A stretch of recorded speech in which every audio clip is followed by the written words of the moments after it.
Madzulo abwino alero la chiwiri ndi nthawi ya nkhani kuno ku MBC ndipo muli ndine Mike Mlongoti ndi mzangayu Linle Mponda. Koma poyamba nayi mitu yake. President Dr. Lazarus Chakwera wafika mu mzinda wa Blantyre komwe akuyembekezeka kugwira ntchito zina zaboma. Ntchito zakafukufuku ndi maphunziro a sayansi zikuyembekezeka kupita patsogolo potsatira kumanga kwa malo amakono a ntchitoyi ndi a Malawi Liverpool Welcome Program ku chipatala cha Queens mu mzinda wa Blantyre.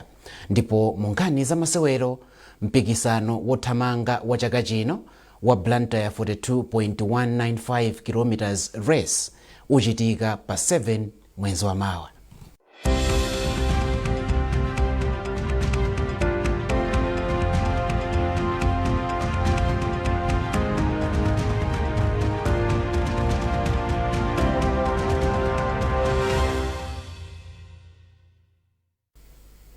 Takulandirani tsopano nkhanizi mwatsatanetsatane. President Dr. Lazarus Chakwera wafika mu mzinda wa Blantyre komwe akuyembekezeka kugwira ntchito zaboma. Dr. Chakwera omwe anakwera ndege yonyamula anthu osiyanasiyana analandiridwa pa bwalo la ndege la Chileka ndi nduna ya zofalitsa nkhani a Moses Kunkuyu, akuluakulu a boma, atsogoleri a zipani za Tonse Alliance, mafumu ndi akuluakulu ena. Mayi wa dziko lino Madam Monica Chakwera atsindika zakudzipereka kwawo poonetsetsa kuti atsikana omwe akuchokera m'mabanja ovutika ali ndi mwayi ochita maphunziro awo. Mayi Chakwera amalankhula izi potsekula mkumano wa atsikana omwe amalandira thandizo kuchokera ku bungwe la Shaping Our Future Foundation omwe ukuchitikira ku sukulu ya ukachenjede ya University of Malawi. Kumbukani Phiri ali ndi zambiri mulipoti ili.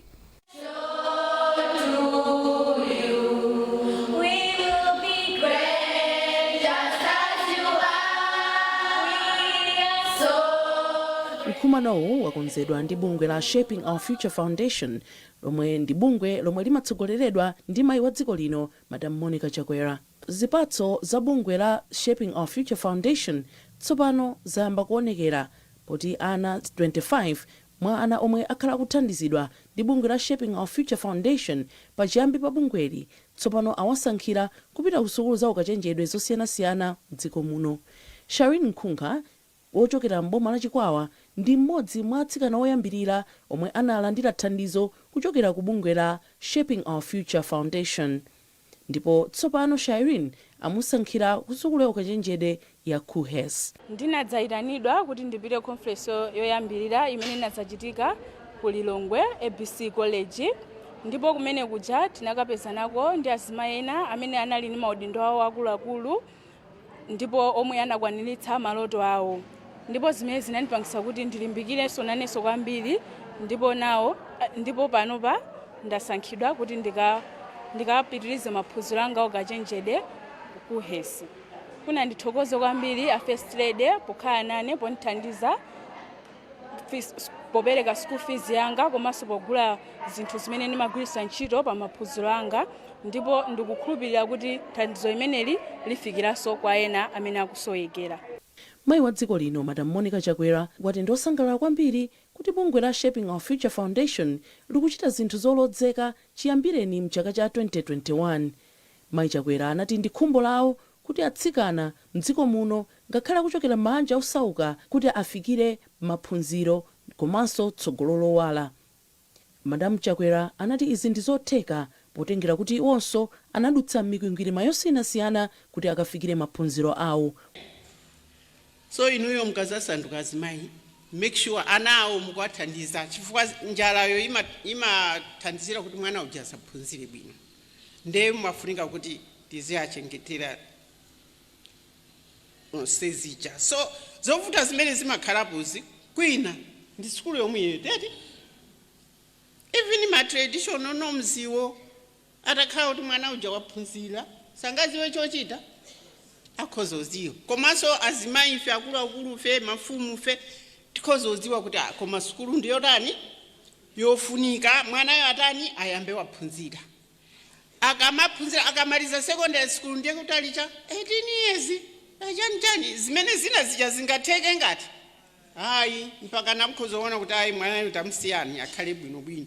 Nde komabe tiyamika Ambuye kuti ino ngati dziko tikumaonanso miyambo yathu ija ina kuti ndiyacha ndiyovuta kwa mwana kuti aphunzire. Tikati tiyambe mwana akadali waung'ono ana abakulako amalize skulu miyambo inaye tayikane ngaye tayipa chikani ngaye apo munene kuti amwanayo atani at least form 4 akhoze akati apita kuhesi si basi ndiye kuti waoloka tu pamenepo sitikukana miyamboyo komabe ina izitithandizira kuti ana athu aziphunzira ere.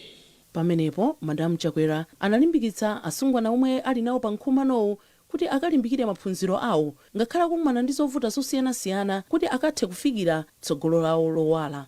Mkumanowu omwe kuchitika pansi pa mutu wa Funo Langa chaka chino ulimbikitsa kwambiri kuteteza achinyamata pamene akugwiritsa ntchito makina a intaneti, nkhani zakusintha kwa nyengo komanso maphunziro azachuma mwazina. Bungwe la Shaping Our Future Foundation likuthandiza atsikana oposa 2000 powalipirira sukulu ndi zina zofunikira pa maphunziro awo. Mkumanowu omwe ukhale wa sabata limodzi watheka ndi thandizo lochokera ku Malawi Communications Regulatory Authority, MACRA, Reserve Bank of Malawi, World Vision, NBS Bank, Girls Education Trust, komanso Comfort. Kumbukani Phiri, MBC, Zomba. Wachiwiri kwa President wa dziko lino Dr. Michael Usi wapempha atumiki a Mulungu omwe amagwira ntchito m'malo osiyanasiyana omwe amatchedwa kuti machaplain kuti athandize anthu omwe amawatumikira kusintha kaganizidwe ndi kuyamba kutumikira dziko lawo kuti likwanitse masomphenya achitukuko a Malawi 2063. Dr. Usi ati ndikofunika kuti Amalawi adziwe kufunika kukonda dziko lawo, kulimbika pa ntchito komanso kupewa katangale ngati mfundo zomwe zingathandize kutukula dziko lino. Isaac Jali wafika ndi ripoti. Pa msonkhano wa atumiki a Mulunguwo otchedwa machaplain omwe ambiri amagwira ntchito m'malo osiyanasiyana monga ku ndende, ku polisi, ku Malawi Defense Force, mzipatala komanso msukulu zosiyanasiyana za ukachenjede, wachiwiri kwa President wa dziko lino Dr. Michael Usi wapempha atumiki a Mulunguwo kuti kupatula pa ntchito imene amagwira atsindike kufunika kuti Amalawi akhale odzipereka potukula dziko lawo, okonda dziko lawo, kulimbikira pa ntchito zosiyanasiyana koma koposaposa kupewa mchitidwe wakatangale pofuna kuti dziko lino likwanitse masomphenya ake achitukuko a Malawi 2063. Mwachitsanzo, Dr. Michael Usi anati kuti anthu amvetsetse ndondomeko ya chitukuko yolimbikitsa ulimi, ntchito zokopa alendo komanso ntchito za migodi, nkofunika kuti atumiki a Mulungu athandizirepo kuti anthu m'dziko muno amvetsetse kufunika kodzipereka pa ntchito za chitukuko. Tikangana Malawi 2063 ndi kumene tifuna kupita monga dziko, kuti tikafike kumene koko tiyeni tisinthe mmene tichitira zinthu zathu. Mwanjira ina pali machitachita ena amene ali osakhala bwino kuti akatifikise kumene tifuna kuti tikafikeko.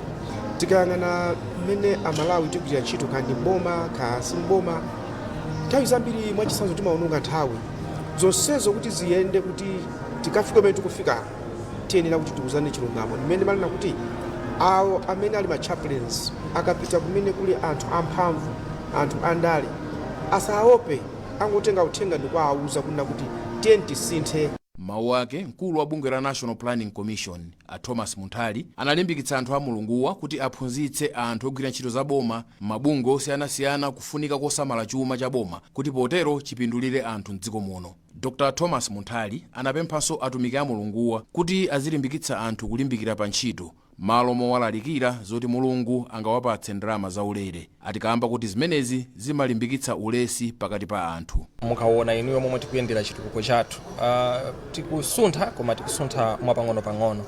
Chimodzi mwa icho ndichoti ifeyo maganizidwe athu ngati anthu, machitidwe athu akukhalabe amomwe timachitira kalekale, muchizungu timati business as usual. kutanthauza kuti ngati tingakhale tikusuntha mwachangu zisatengere president kapena vice president kapena ku office ya president cabinet kuti atiuze kuti ayi tapanganiza kuti pamene tikuziwa kale ntchito yomwe tikuyenera kuti tizigwira.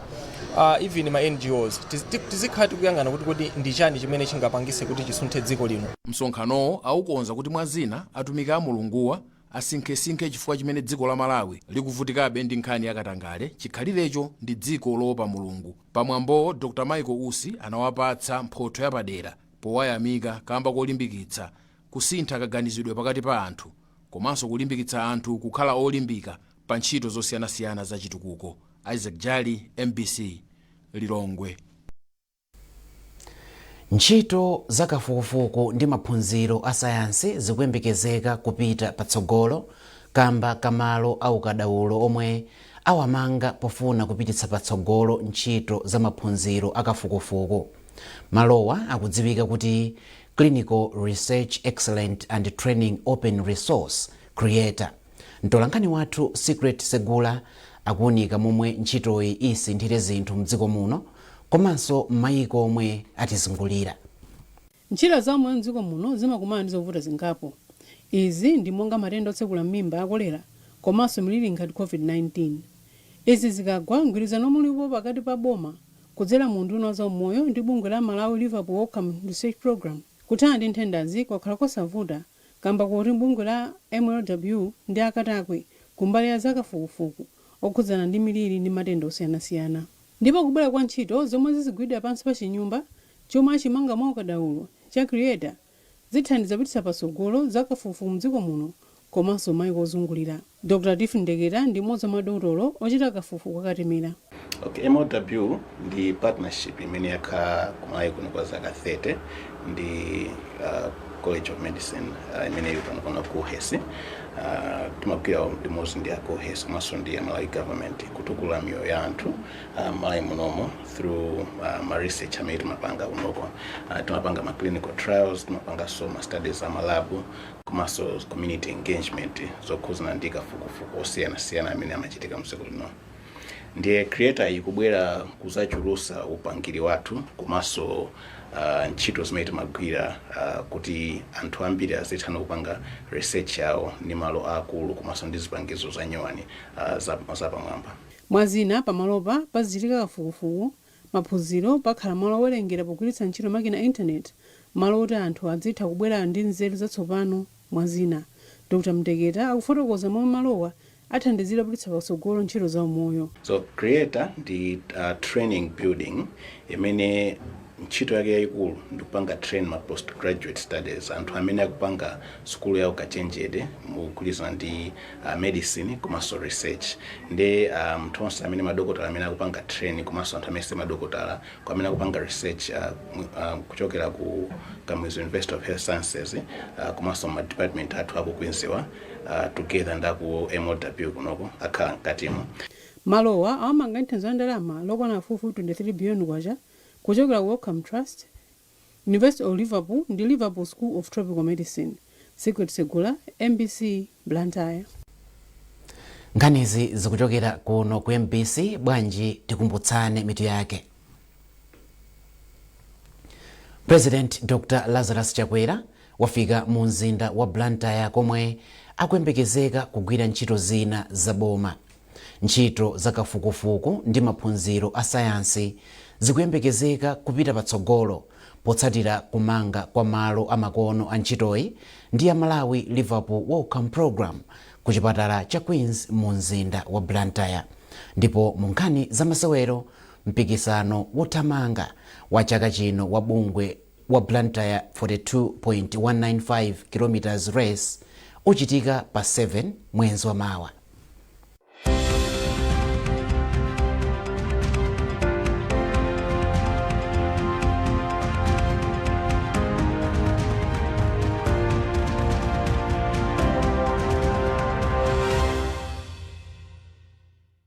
When pain clouds your child's sunny days, Parapain Baby swoops in, specially formulated to chase away pain and bring back the smiles. Uniquely developed so that it doesn't contain a drop of salicylic acid, ensuring the safety of our children. Whether it's fever, teething discomfort, or tummy troubles, our hero is on the case, ensuring your little one feels better, faster, with a taste kids love. But remember, it's not as sweet. Parapain Baby is designed for easy intake, chewed or dissolved. Brought to you by Mwai Pharma. Parapain Baby. Tough on fever, gentle on tummies. Blantyre Water Board ndozipereka kupereka madzi aukhondo ndi odalirika kwa makasitomala awo onse, ndipo iwo akuzindikira bwino kuti makasitomala awo ali ndi gawo lofunikira kwambiri poonetsetsa kuti ntchito yawo ndi yodalirika popereka ripoti la kuwonongeka kwa zipangizo zawo. Blantyre Water Board pali njira zingapo zosavuta zomwe makasitomala angapereke uthenga wa kuwonongeka kwa zipangizozi, monga poyimba foni ku customer care pa 5580, muthanso kuyimba foni kapena kutumiza uthenga pa WhatsApp ku 0888-100-700 komanso 0994-866-666, ngakhalenso kutumiza text message ku 0994-866-666. muthanso kupita pa tsamba lawo la internet lomwe ndi www.bwb.mw kapena kugwiritsa ntchito app yawo yomwe ndi BWB. makasitomala atha kupitanso ku malo awo aliwonse amene amagwirira ntchito kuti akathandizidwe za vutolo. Chonde dziwani kuti a Blantyre Water Board ndozipereka kuyankha mwachangu ndi kukonza vuto lililonse la madzi lomwe inu muzauze kuti apitirize kupereka madzi aukhondo. Madzi ndi moyo, asamalireni.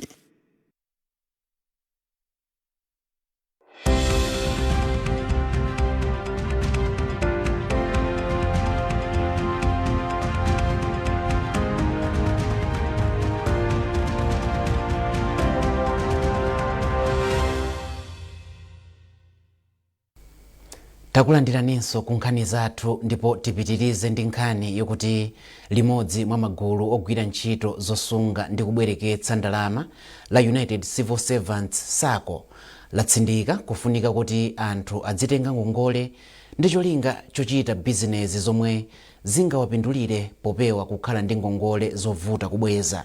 Mkulu woona ntchito ku United Civil Servants SACCO Francis Kandunga amalankhula izi pa mkumano wa pachaka wa gulu la Mangochi Boma Zone Teachers Welfare. Owen Mavula ali ndi ripoti.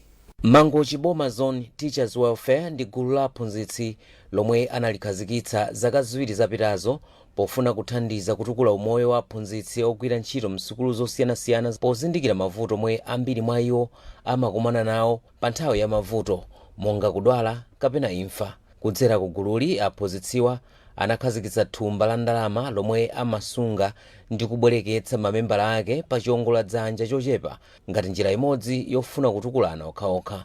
Pofuna kuunika momwe ntchito za gululi zayendera, aphunzitsiwa achita mkumano wawo oyamba ku Mangochi, komwe mwazina akambirana za momwe angalimbikitsire ntchito zawo kuti zifikire aphunzitsi ochuluka.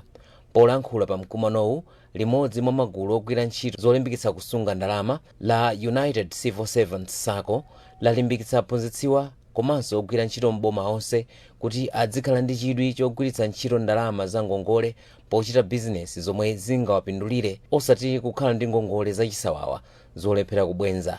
A Francis Kandunga ndi mkulu woona ntchito ku Civil Servants United SACCO.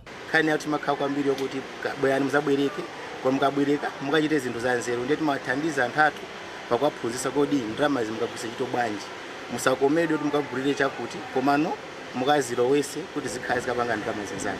Mawu ake wachiwiri kwa wapampando wa gulu la Mangochi Boma Zone Teachers Welfare, a Francis Lumbaro, ati kudzera mu mgwirizanowu bungweli likukula pa ntchito zake zachuma zomwenso zikupindulira aphunzitsiwa. Chinthu chimene chichi chakhala chothandiza kwambiri zaka ziwiri zimenezi. Taona aphunzitsi atachoka ku katapira bambo ndi pamene munthu amati akatenga 100,000 amayenera kuti abweze 150,000 mafende ake. Kaya watenga loli mwezi ukuthamawa ndalama zikulowa mawa abweze 150,000. Nene kuti ayi imene kumachuluka timpatse mphunzitsi ngongole ya ndalama yake yomwe akathamangira akagwire zimene akufuna, akasofe mavuto ake adzabweza ndi kanga chepe pamwamba kamene kathandiza kuti kadziko kakula achoka ukatapira. Mkumano wa pachakawu wachitika pamutu olimbikitsa umodzi pofuna kutukula umoyo wa aphunzitsi. Owen Mavula, MBC, Mangochi. kafukufuku yemwe bungwe la Mwapata lachita okhudzana ndi kutenga gawo kwa achinyamata pa ntchito zaulimi wapeza kuti chiwerengero cha achinyamata omwe akutenga nawo gawo pa ulimi chatsika poyerekeza ndi zaka makumi awiri zapitazo. Mkulu wa bungwe la Mwapata William Chadza wanena izi ku Lilongwe pa msonkhano ofotokozera atolankhani zotsatira za kafukufukuyi. Zambiri mu lipoti la Lonjezo Nsodoka. Zotsatira za kafukufukuyi mwazina zikuonetsa kuti achinyamata ambiri sakutenga nawo gawo mu ntchito za ulimi kamba kosowa malo, ndalama, kusowa kwa upangiri mu ntchito za ulimi, kusowa kwa misika yodalirika komanso kusaganizira achinyamata pokoza malamulo osiyanasiyana pa ntchito za ulimi. Malinga ndi William Chadza, mkulu wa bungwe la Mwapata, ntchito za ulimi ndi zopindulitsa maka pomwe achinyamata ambiri akusowa ntchito mdziko muno. Achadza akufotokoza zoyenera kuchita polimbikitsa achinyamata kuchita ntchito za ulimi. Ofunika kuti achinyamatawa azikhala kuti akukhazikitsidwa ngati m'magulu osiyanasiyana kuti azitha kugwirira ntchito limodzi kuti mwina mima yambiri komanso zokambirana ndi magulu osiyanasiyana zisamakhale zosavuta.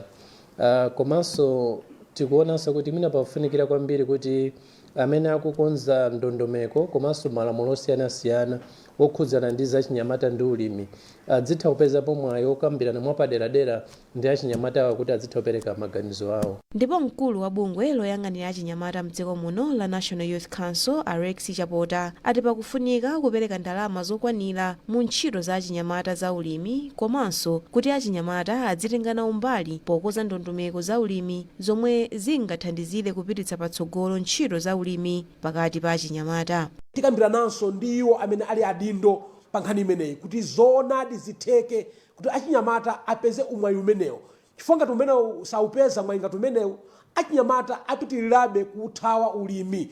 Chifukwa nthawi yayitali aona ngati ulimi ndi chinthu chotopetsa chosapindulitsa kotero kuti nthawi yafika kuti uno Malawi tisinthe maonekedwe a ulimi kuti mnyamata akamaona ulimi asamaone chintchito chotopetsa. Mnyamata akamaona ulimi asamaone ngati ndi umphawi, aone kuti ndi mwayi wa chuma, ndi mwayi wopeza zintchito zabwino, ndipo tikatero zimenezo zithandiza kusintha ulimi wathu kuno ku Malawi. Bungwe la Mwapata pamodzi ndi bungwe la boma loona za achinyamata la National Youth Council ndi omwe anachita kafukufukuyi. Lonjezo Nsodoka, MBC, Lilongwe. Ndipo mu nkhani za masewero mpikisano wothamanga wa chaka chino wa Blantyre 42.195 km race uchitika pa 7 mwezi wa Mawa. Nthambi yoyang'anira mabungwe a zamasewero ya Sports Council ndi yomwe yalengeza izi pa msonkhano wolemba nkhani. Amin Musa ali ndi nkhani yonse. Poyankhula pomwe amalengeza za nkhaniyi, mkulu wa zamalonda ku nthambi ya Sports Council Alimbani Matola anati mpikisano wothamanga wa chaka chino wa Blantyre 42.195 km race uli ndi zosintha zambiri zomwe ati cholinga chake ndi kufuna kuonjezera chikoka cha masewerowa. Ulendo uno ndi ayikulu komanso yosangalatsa. Pa 7 September tikunena kuti pamwamba pa kuthamanga kwa mtunda wa 42.195 km taonjezerapo mitunda ina, taonjezerapo 10 km komanso taonjezerapo 5 km. Pamwamba pa zimenezi tikunena kuti zaka zambuyo amabwera ndi ma professional athletes okha, koma chifukwa choti taonjezera 10 km komanso taonjezera 5 km ndiye kuti aliyense ndi woyitanidwa kubwera kudzapanga nawo. Registration fee ilipo. Ulendo wa utaliwo mtunda wa utali wa 42.195 km ndi 20,000 yokha basi. Ulendo wa 10 km ndi 15,000 ndipo ulendo wa 5 km ndi 10,000. Mpikisano wa chaka chinowu cholinga chake ndi kufuna kulimbikitsa othamanga kuonjezera chidwi chawo pofuna kupanganso mbiri yatsopano. Mu mpikisano wa chaka chatha Gervasio Mpani ndiyemwe anathamanga kuposa onse kumbali ya amuna pomwe Nalisi Chilwa anapambana ku gawo la amayi.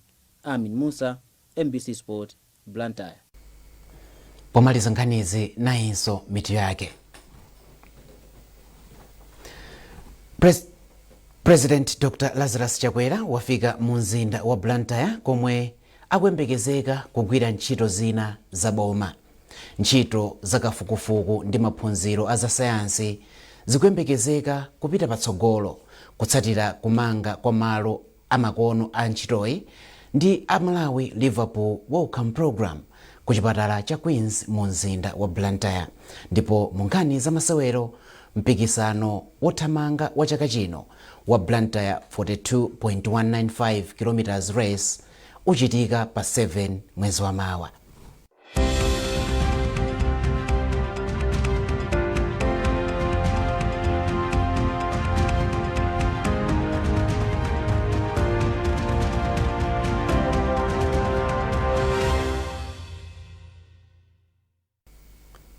Pezani zambiri pa mbc.mw komanso pa MBC Digital, lomwe ndi tsamba lathu la Facebook, Instagram ndi X. Munali ndine Mike Mlongoti ndi nzangayu Linle Mponda. Tikufunirani madzulo opambana.